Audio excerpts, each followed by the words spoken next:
sunny with a high near 6. Go or Vey Perove opens this week at Children's Theatre Company. Get tickets today for this joyful bilingual musical where delightful dogs drive, swim, play baseball, and race to the big dog party. Get tickets today at childrenstheatre.org. That's childrenstheatre.org. Portions of the following program may be pre-recorded.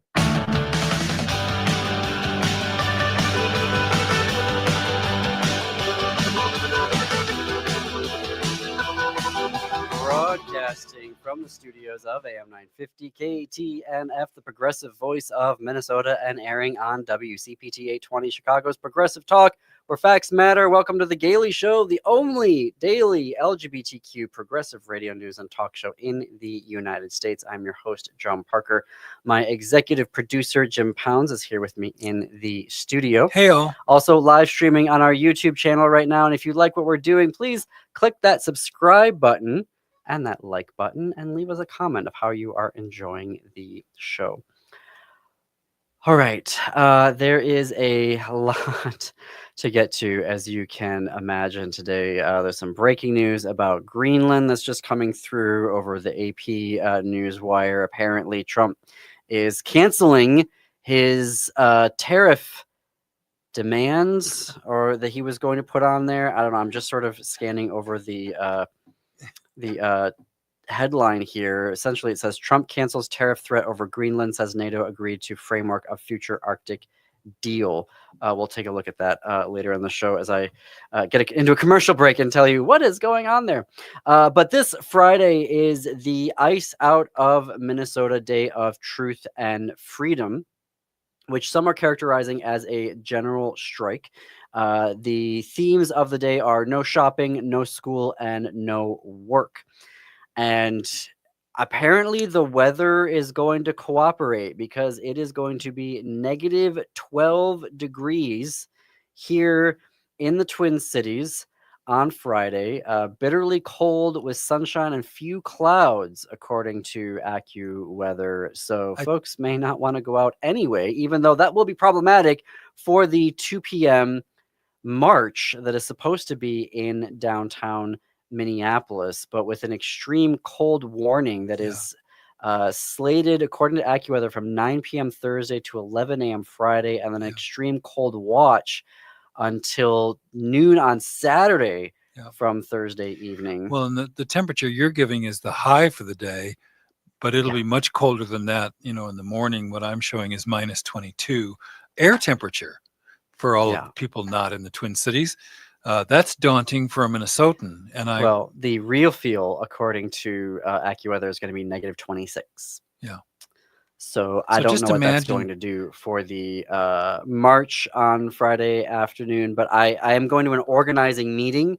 We'll be reporting from that this evening of the organizers of Ice Out of Minnesota Day of Freedom and Truth for Friday. So we'll know more what they are planning after this evening's organizing meeting. There are, but again, it impacts the march, but it may not impact. I mean, schools may just end up closing anyway.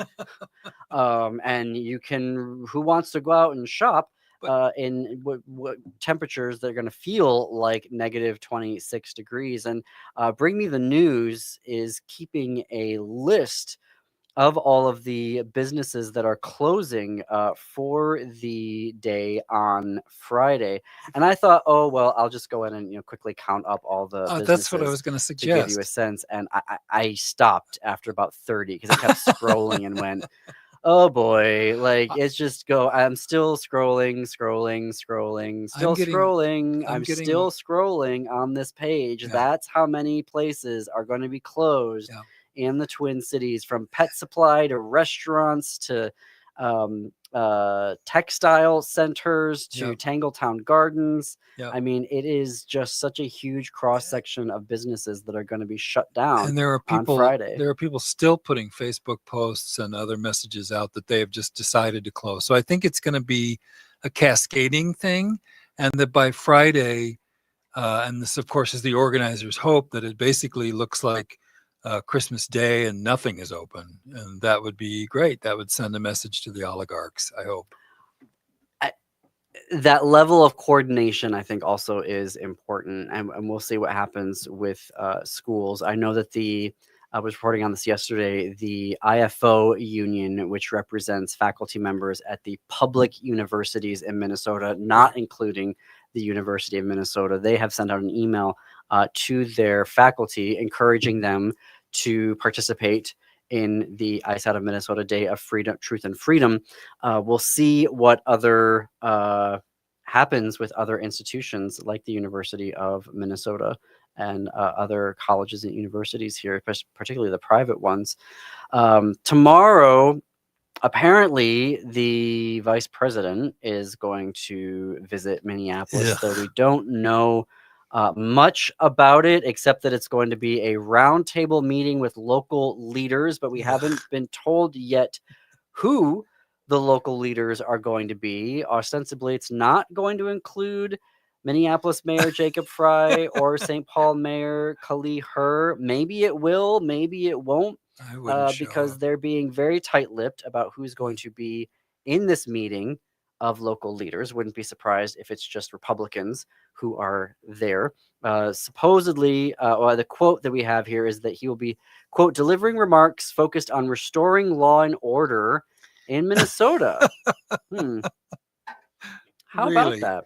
Yeah. How about that? And apparently, U.S. Attorney General Pam Bondi is also here in the Twin Cities, claiming that they are opening investigations into the protesters who went into a St. Paul church on Sunday and said, protesting one of the clergy, the pastors there, saying that that pastor needs to resign because of his ICE activities. It is David Easterwood is the pastor, and because he leads the U.S. Immigration and Customs Enforcement Field Office in St. Paul, the protesters said that he should resign. But the church is also considering its legal options to investigate the protesters. Now, I think that the thing I was curious about, how would this work? Because you could try a trespassing, say that the protesters were trespassing, but anybody can attend a service.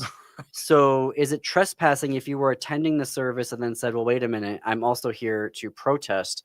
It'll be really interesting to see what charges they think that they can bring.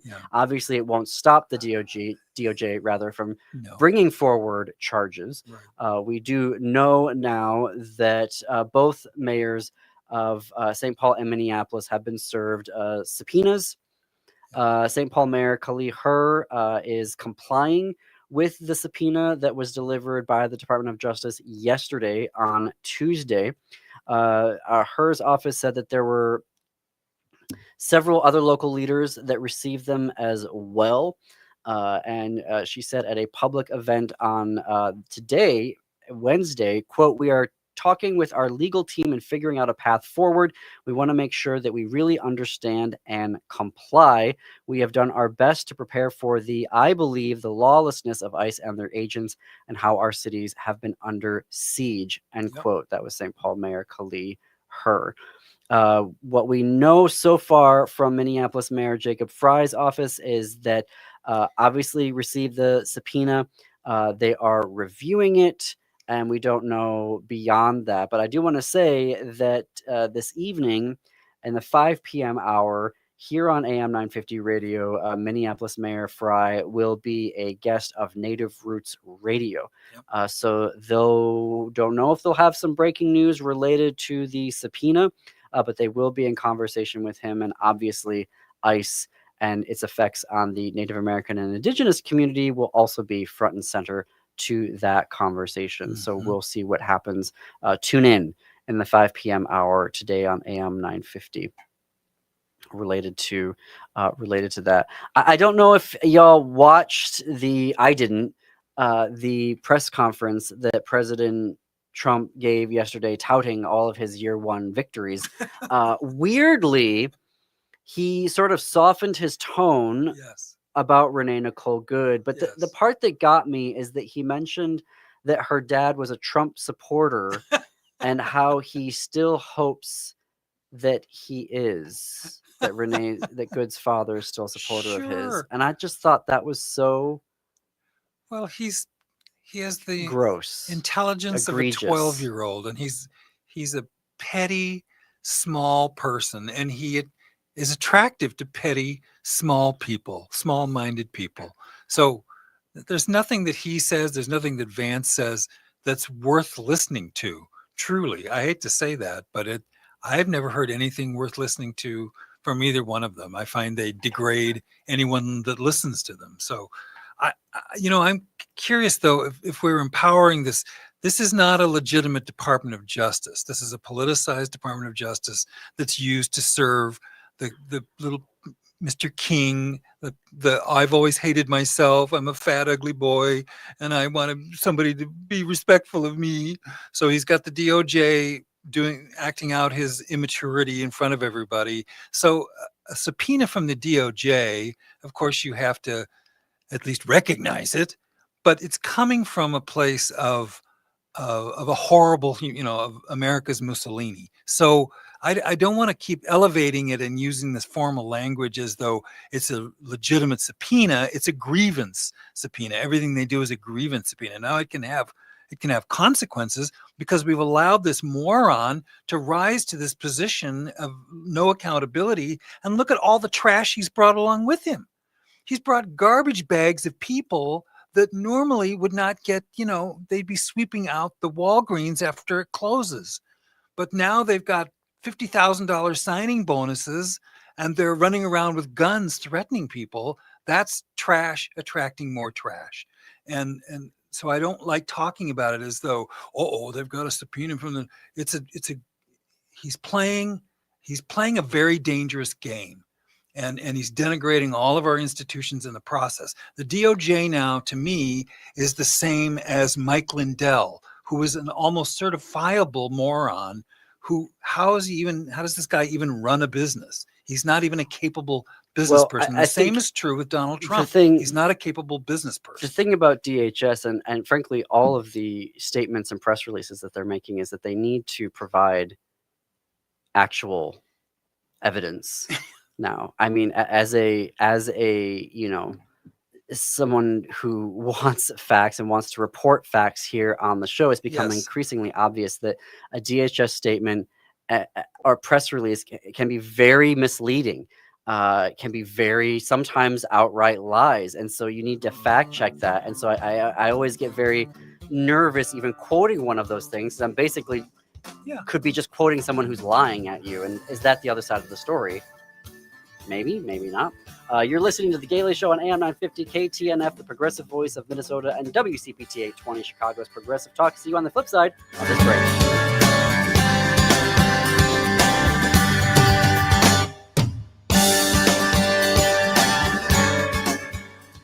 I am the amazing Cassandra, a mechanical fortune teller who can predict the exact date and time of your passing. But 5 teenagers have died, and I alone have the power to save them if they can pass my test of song. Their musical trials begin January 16th at Lyric Arts Theater in Anoka. Ride the cyclone along with them at lyricarts.org. Hey, it's Patrick for Zero Res. Pretty much everybody I talk to is ready to leave 2025 behind, so what better way to do that than quite literally have Zero Res come over and clean that 2025 dirt out of the house. Pretty much any surface in your home can be Zero Resified, from carpets, tile, rugs, upholstery, hardwood, and so much more. Zero Res can take care of it all, so it's time to call the cleaning pros. Start your freshest year yet in 2026 with Zero Res's biggest sale ever in celebration of the new year, and wash 2025 right out of your home with this deal. This month you can get 3 rooms of carpet clean starting at just $119 and a free hallway, plus 15% off regularly priced services like air ducts, upholstery, area rugs, tile, hardwood, and more. Call 952-ZERO-RES or go to ZeroResMinnesota.com and ask for the AM 950 special. Backward or forward spells the same. Zero Res. The NLS Braille and Audio Reading Download Service gives patrons with visual impairments or physical limitations the freedom to read their way. Bard is this beautiful web-based program for searching for books and for the ability to download them. It's a great way to have a book with you without carrying a book. For information about the National Library Service for the Blind and Physically Handicapped Library of Congress, visit loc.gov/thatallmayread.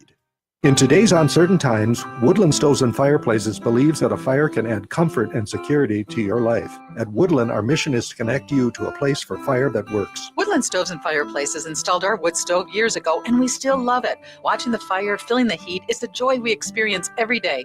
And knowing we have a reliable heat source makes us feel snug and safe. There are many choices in wood, gas, or electric. For diversity and styles, at Woodland Stoves and Fireplaces, we display over 180 models, and 35 of these are burning displays. You can experience the glow and warmth of a live fire. Whether wood, gas, or electric, find a fire that warms your heart, a fire that adds comfort and security to your life. See the many choices at Woodland Stoves and Fireplaces, located on the corner of East Franklin and Riverside Avenue in Minneapolis, and online at woodlandstoves.com. Woodland Stoves and Fireplaces since 1977. For over 48 years, our slogan has been, out of the ordinary products and services. Our mission is to get you a fireplace that works in your life.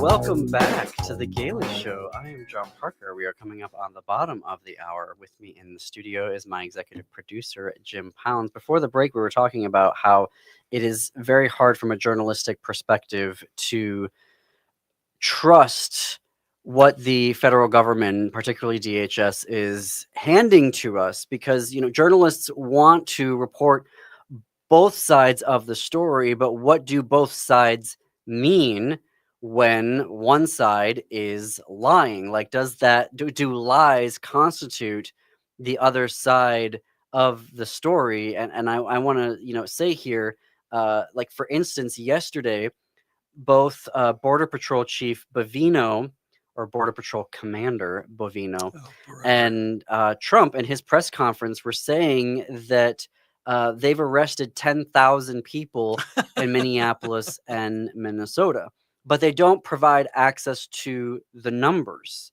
Right. And so we can't verify those numbers if they are true or not. And during Bovino's press conference, of course, he holds up the photos of 3 people that they arrested, who said that they are repeat criminal offenders with serious criminal histories.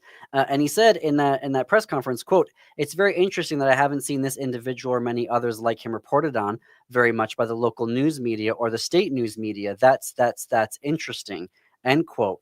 And that was the purpose of their stated mission, was to go after, quote unquote, the worst of the worst. Right. So that would be the expectation. The reason why we're not reporting on that is because you are arresting people, detaining people who have no criminal history, who are U.S. citizens, and we are talking to them. We are verifying, we being not me, like literally the larger local and state news media, are talking to them, are verifying their documents and going, yeah, this person is who they say they are. They are a U.S. citizen. They don't have a criminal background at all, and yet you are arresting them. And at the conference, when people were pushing back on him about this, a journalist was, and I'm blanking on their name, were saying, ordinary citizens are being arrested, and he responds and goes, "No, the people that we are arresting aren't ordinary citizens. They're agitators and rioters and anarchists." Now, I love that they're obsessed with, the administration is obsessed with anarchists. I don't know any organized, actual anarchist organization that's happening right now. I mean, some people would be like, anarchists don't have organizations. Yes, they do. Actually, they have lots of organizations, and there has been there has been nothing of mass. They make it sound like anarchists are everywhere, taking over, or dismantling the government, as it were. But this is where it's very difficult to we don't have the facts because they're not giving us access to the information, and then they're sitting there and saying that and this is the information. So we watch the news media, and they have to say, well, this is what DHS said today, but we have no way of verifying if that's the actual fact. And so you have this situation now happening in Minnesota where you have people trying to put together the facts, and then you have people who are putting out misinformation, outright lies, or withholding evidence that either proves or disproves their claim. Right. And so I think we're still acting like this is a legitimate, oh, well, they're just not doing a very good job. These are people that are pursuing a policy of smash and grab, of no accountability. The officers, and I use that term very loosely, have been told, don't worry, we've got your backs, be rough. And they are. They're untrained, they're unprofessional. There might be a few hundred that the police chief talks to that he thinks are good people. The majority of them are not. The majority of them are not legitimate. And Heinrich Himmler, Bovino, is simply lying, as the administration has done since little fatty got up and spoke to other people for the first time. He's never told the truth, and he's found a bunch of congenital liars to parrot whatever it is he wants them to say. The interesting thing that he says they've arrested 10,000 people. All the numbers we've heard up to this point, until you just said that, is 3,000. So that's a big discrepancy, isn't it? Because what the assumption is that's being made out there is half the people they're arresting, and we don't have the numbers, but that's a reasonable assumption. When they push down people on the street and arrest them almost the minute they get out of their car, that half of them are not whatever they think they're searching for. They're certainly not violent criminals. They're not undocumented people. Half of them are legitimate people, and the other half might have some other question that's got to be resolved. So it's frightening to me that he thinks by just opening his mouth and lying to us that we're going to buy it. We've had enough. We don't buy it, Bovino. Go down to Texas and be a tough guy down there. All right. So other news happening, former Secretary of State Clinton has canceled her appointment or appearance that she was going to give at the Target Center on Thursday night. She has canceled that. No word on why that is the case, if it was specifically for the Day of Ice out of Minnesota, Day of Truth and Freedom, that's scheduled for Friday, or security issues. We don't know what that is, but that has been canceled for tomorrow night. I imagine if you had tickets to that, you've already been alerted to that. In Washington, the big fight that's coming up here is the DHS and ICE bill, the funding for ICE. And some breaking news happening today, according to Axios, earlier today, about 4 hours ago, so late morning on Wednesday, is that Minority Leader Hakeem Jeffries has come out against the bill funding ICE. I wouldn't have expected that level of, given his performance thus far, to have such a clear position on an issue, and for it to be on this side is not what people were expecting, which is why it's like, wow. A number of representatives have already come out against it, including the Congressional Progressive Caucus here in Minnesota. Representative Ilhan Omar has been very clear that she will not be voting for this as well. MoveOn.org has sent about 40,000 letters, or a combination of phone calls and letters to representatives telling them not to, there it is, letters, just over 40,000 letters in 3 days, asking folks not to fund ICE and Border Patrol. Of course not. This is a big deal that Minority Leader Hakeem Jeffries has come out against this bill. It is continuing to grow the number of folks that are against it. In a statement, though, I guess I'll read this statement when we come back from a House Appropriations Committee ranking member, Rosa DeLauro, who is also laying out the problems with opposing this bill. So we'll have that statement when we come back. You are listening to The Gaily Show on AM 950 KTNF, the progressive voice of Minnesota, and WCPT 820, Chicago's progressive talk. We will also have White House correspondent for the Washington Blade, Joe Reber-Kenny, when we come back.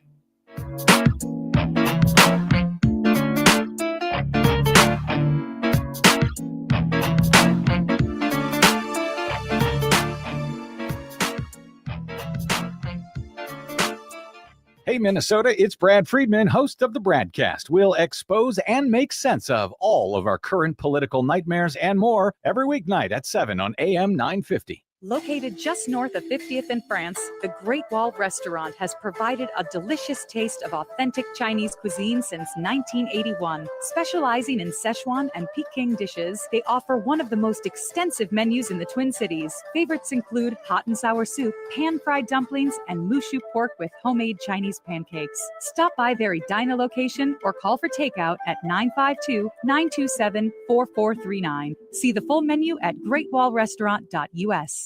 Get ready to zoom into a world full of color, música, and alegría at Children's Theater Company. Go Da Go, Ve Pero Ve is a bilingual musical bursting with playful, high-speed energy as dogs drive, swim, and race to the big dog party. This joyful espectáculo blends English y Espanol with expressive physical storytelling. Go Da Go is sure to have you laughing, moving, and howling with delight. On stage January 20th through February 22nd. Tickets at childrenstheater.org. Peace of mind shouldn't cost a fortune. We keep things simple at Schroman Law because we believe planning for your estate and end-of-life care shouldn't be stressful or expensive. Every client relationship starts with a free consultation so clients have the information they need before making important decisions.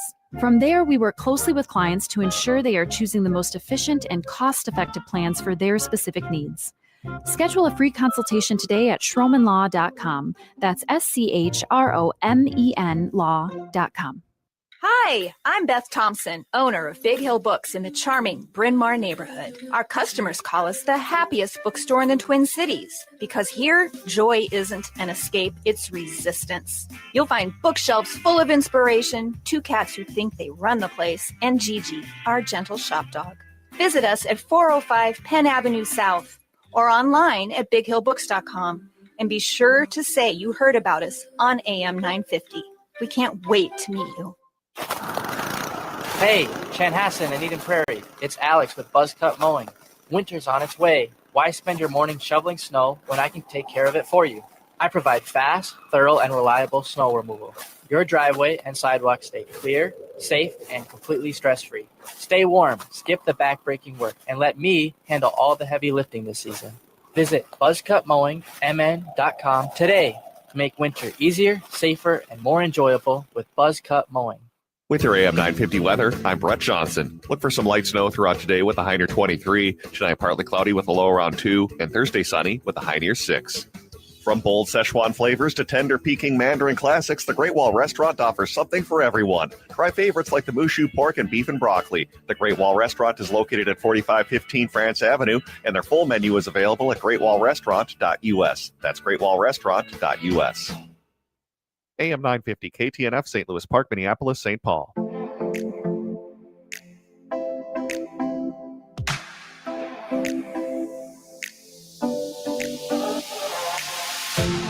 Coming to you from the studios of AM 950 KTNF, the progressive voice of Minnesota, and airing on WCPT 820, Chicago's progressive talk. Welcome back to The Gaily Show. I am John Parker. It is 33 minutes after the hour. And my executive producer, Jim Pounds here, has some more gifts that we want to give to folks. It's a small thing that we can give to you, but the world sucks right now for folks in Minneapolis. So, Jim, what are some giveaways that we can give to callers? Well, I have another pair of tickets to ride the Cyclone at Lyric Arts up in Anoka.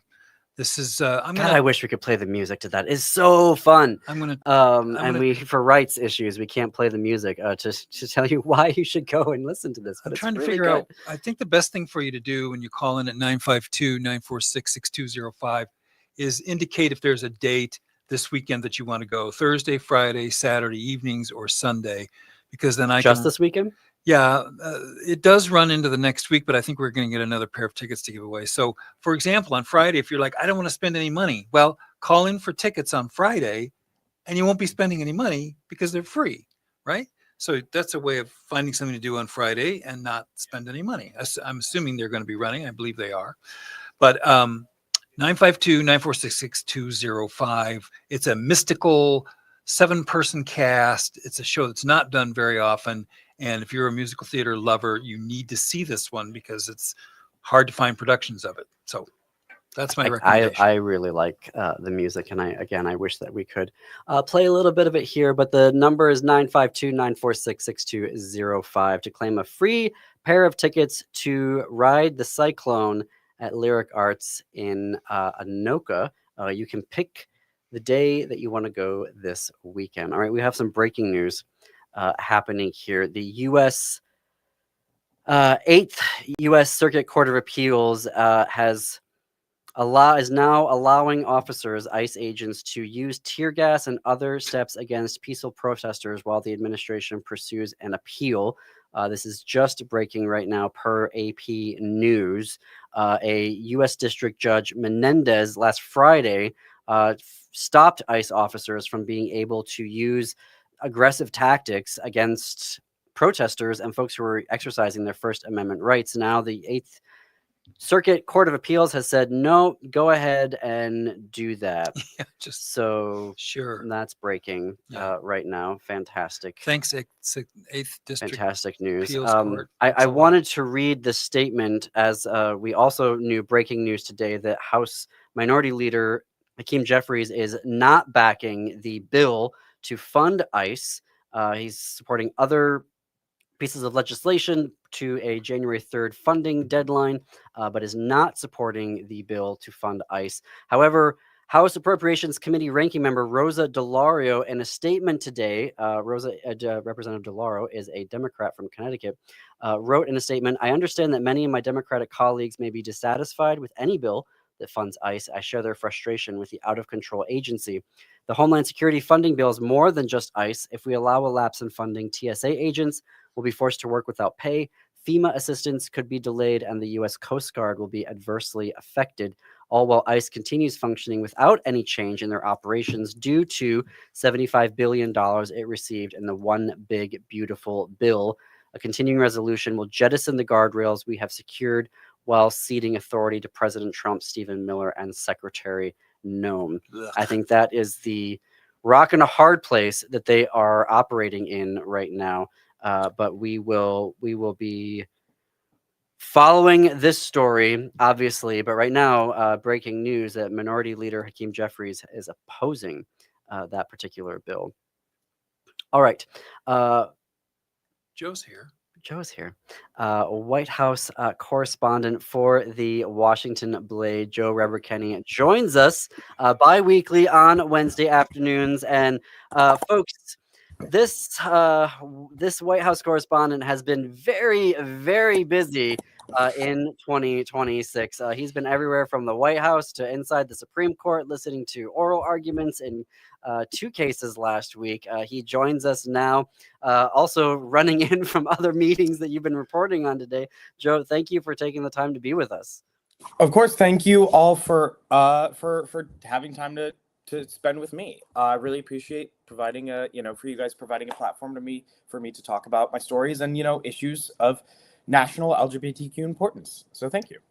Right. No, we're really grateful to have you here. So you've got a few stories that you've been reporting on, one of which is the Trump-Vance administration dismantling U.S. foreign policy. Now, we just saw, also coming across AP Newswire, that Trump's apparently reversed course on tariffs against EU countries for Greenland. Not supporting him and taking over Greenland. But tell us about your reporting specifically on the administration's foreign policy. Yeah.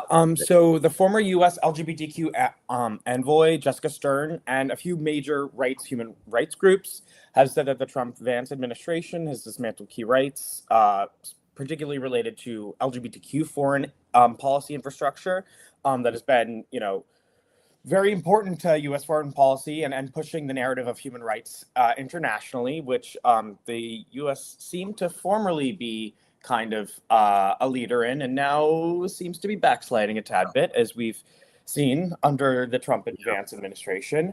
So they've cut funding from USAID, as we know. Various human rights offices that do specialize in LGBTQ rights. In a few other instances, just prevent violations of human rights in countries that otherwise have a little bit more authoritarian, a little bit more less. They look less lightly on LGBTQ rights and LGBTQ people, and just kind of global LGBTQ funding.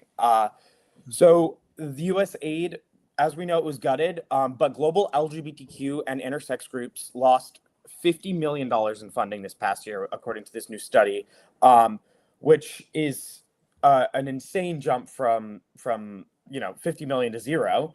PEPFAR funding, so the program, the president's AIDS fund, essentially that helps not struggling countries, but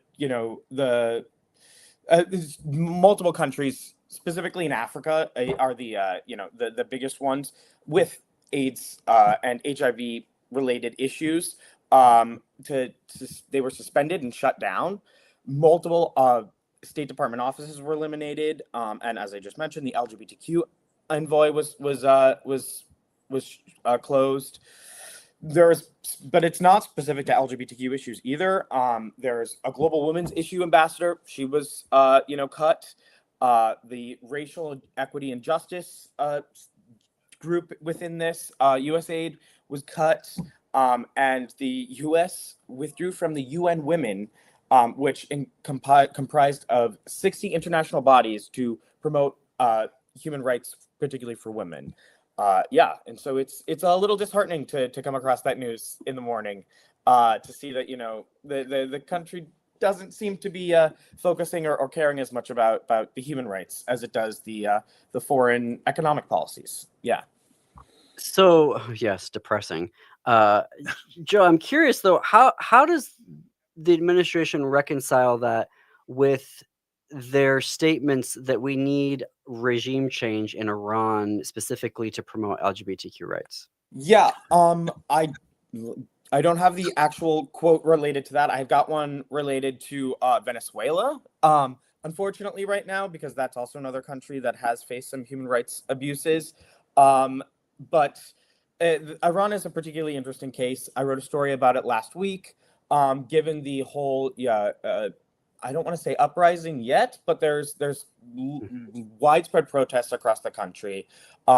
The Year of the Woman specifically kind of triggered this into effect a few years ago, where there was a focus on women having the right and should be able to have the right to speak in public, to be in public, and to be members of the citizenry that participates in political and discussions, and just is able to participate in life whole. Whereas it wasn't always like that, and now it seems to be backsliding even more, as we're seeing, given this this complicated military stepping in from the U.S., where they took the president and now holding him in New York City for on charges of I believe it was weapons and drug trafficking, which could be said about many leaders from Venezuela. So it's not like this is specifically particular to this one, although this one has had a lot more sway and has been seen saying more about these kind of things, and the needle seems to be pushed in one direction by him. It's not like this is a one-time thing that has never happened before. So this is it's not unusual, I'm going to say again, but it's not. Yeah, it's disheartening again is the word I use. Yeah. We are talking with White House correspondent for the Washington Blade, Joe Reber-Kenny, joins us here on bi-weekly on Wednesdays to share his excellent reporting from the White House, the Hill, and the Supreme Court. Joe, you also wrote a story. We covered a little bit of this yesterday, but barely, about the Human Rights Campaign, LGBTQ progress reversing in the first year of the Trump administration. What did you find out in your reporting? Yeah, so actually they held a meeting last week to display this information and to give specifically journalists a leg up on understanding what these numbers mean, because there's a lot of numbers in the survey. But essentially, the big takeaways are that Americans are less safe. Well, excuse me, LGBTQ Americans are less safe, less visible, and less economically secure as they were prior to Trump taking office. In this is beginning his second year in his second term. So it's a lot of changes happening all at once, as we mentioned. Even with the international implications are being held to the Trump administration, and now domestic politics are being influenced. Some key numbers that I wanted to just point out: 29.7% of LGBTQ adults said that they felt acceptance had declined. 47.5%, which is nearly half, are less out in one aspect of their life, whether it be culturally, in terms of going out, visiting queer spaces, or feeling less comfortable being out at work. It's a rollback for sure on the progress the LGBTQ community has made in the past 15 or so years, fighting for rights. 26% said that they were less out at work specifically, so that number got a little bit smaller, which is not in the grand scheme of things. It got bigger in comparison to the last few years, but less than the whole 47%. 51 had claimed that they felt less visible overall. So it's a backsliding, again, is the best word I can use to describe how people are viewing the administration views the LGBTQ rights issues. They are not focusing on it as much as former administration, specifically the the Biden Harris administration. They were pretty adamant about protecting these rights and for being vocal supporters of it. And experts, specifically from HRC, had said that this is going to lead to more stigma and worse policy outcomes, and it's going to lead to more queer people feeling unsafe in their day-to-day life, which is not great, to say the least. Yeah, can you unpack a little bit for me what folks mean when they say to the survey that they are less out, that they're covering more, they're being more in the closet there? Like, did they give any examples from respondents, like qualitatively, like some quotes that explain what that means? Yes. So there's all this data is compiled every year in the part. Let me pull the actual name. The Human Rights. It was for the Human Rights Election Strategy Kickoff meeting. So it was kind of prefaced by this. We are starting the Trump second year. We want to make sure that we know the issues that we saw happening first year, and we want to be combating it and pushing forward for LGBTQ rights. This was collected by the Democratic pollsters at Global Strategy Group, and I had I asked a huge question. I'm sorry. I always do this. I asked a huge question, then we got to jump into a break, but we're going to pick that up right where you left off there. We are talking with Joe Reber-Kenny, White House correspondent for the Washington Blade. We're going to have more with him and other stories that he's been reporting. He's going to share with us. You are listening to The Gaily Show on AM 950 KTNF, the progressive voice of Minnesota, and WCPT 820, Chicago's progressive talk. See you on the flip side of this break.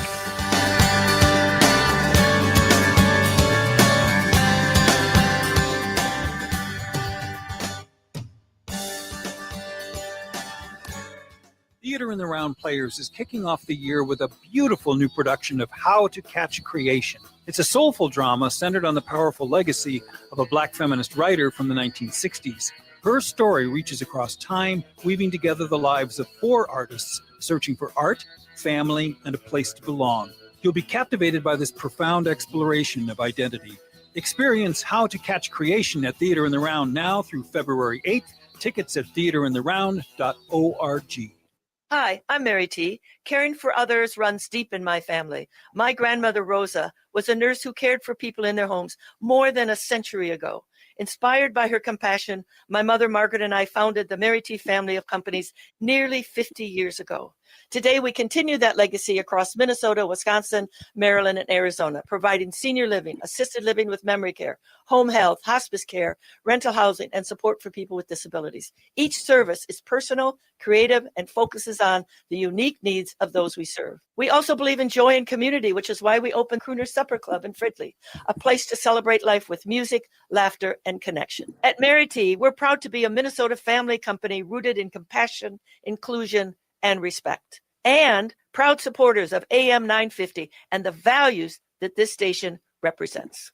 Visit marytinc.com to learn more. Congratulations to Mary T, named one of the most admired CEOs of 2026 by the Minneapolis-St. Paul Business Journal. Hey, Francois, have you made any New Year's resolutions? No. Well, mine is to learn some French. Can you help me? Bien sûr. How do you say this? Can I buy you? Est-ce que je peux t'acheter Macaroons from Nicolette's. des macarons de Nicolettes? Now, say it all at once. Est-ce que je peux t'acheter des macarons de Nicolettes? Oh, absolutely. I'll have a box of raspberry rose, blueberry cheesecake, and chocolate. Mais c'est quoi ça? Thank you, Francois. You can order them online at nicoletsmacaroons.com or visit their store in Plymouth. Merci. At Woodland Stoves and Fireplaces, our job is to help you find a place for fire. Our displays include over 180 models in diverse styles, and we have over 35 burning displays. Come and experience the glow and warmth of a live fire. Some say there are only two seasons in Minnesota, road construction and winter. Hi, this is Laura, and I agree there are two seasons in Minnesota, summer and fireplace season. I bought my wood stove for Woodland Stoves and Fireplaces in 2005, and every season after summer comes the time when we fire up the wood stove, get out our favorite music, and discover the warmth of fire. Our dog Pumpkin remembers the fire too. He stations himself right there, legs up in the air, just enjoying the warmth of the fire. With the wood stove, we are able to keep the main area of the house toasty warm, while the thermostat is set at an energy-efficient 64 degrees. Discover your fireplace season. Visit Woodland Stoves and Fireplaces today. Woodland Stoves and Fireplaces, out of the ordinary products and services since 1977.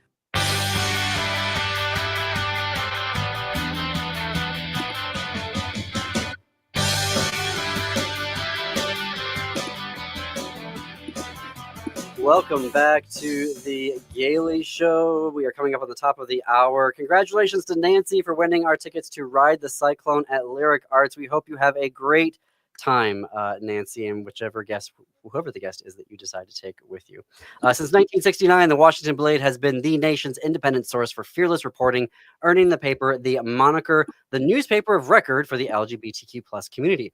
Read their award-winning journalism at more than 100 locations throughout the DC region and online at WashingtonBlade.com. Joe Reber-Kenny is the White House correspondent for the Washington Blade. He is a graduate of American University, where he studied broadcast journalism and political science with a focus on gender, race, and politics. He covers LGBTQ issues and political news with a particular passion for exploring queer history in the nation's capital. You can read all of his reporting at the WashingtonBlade.com.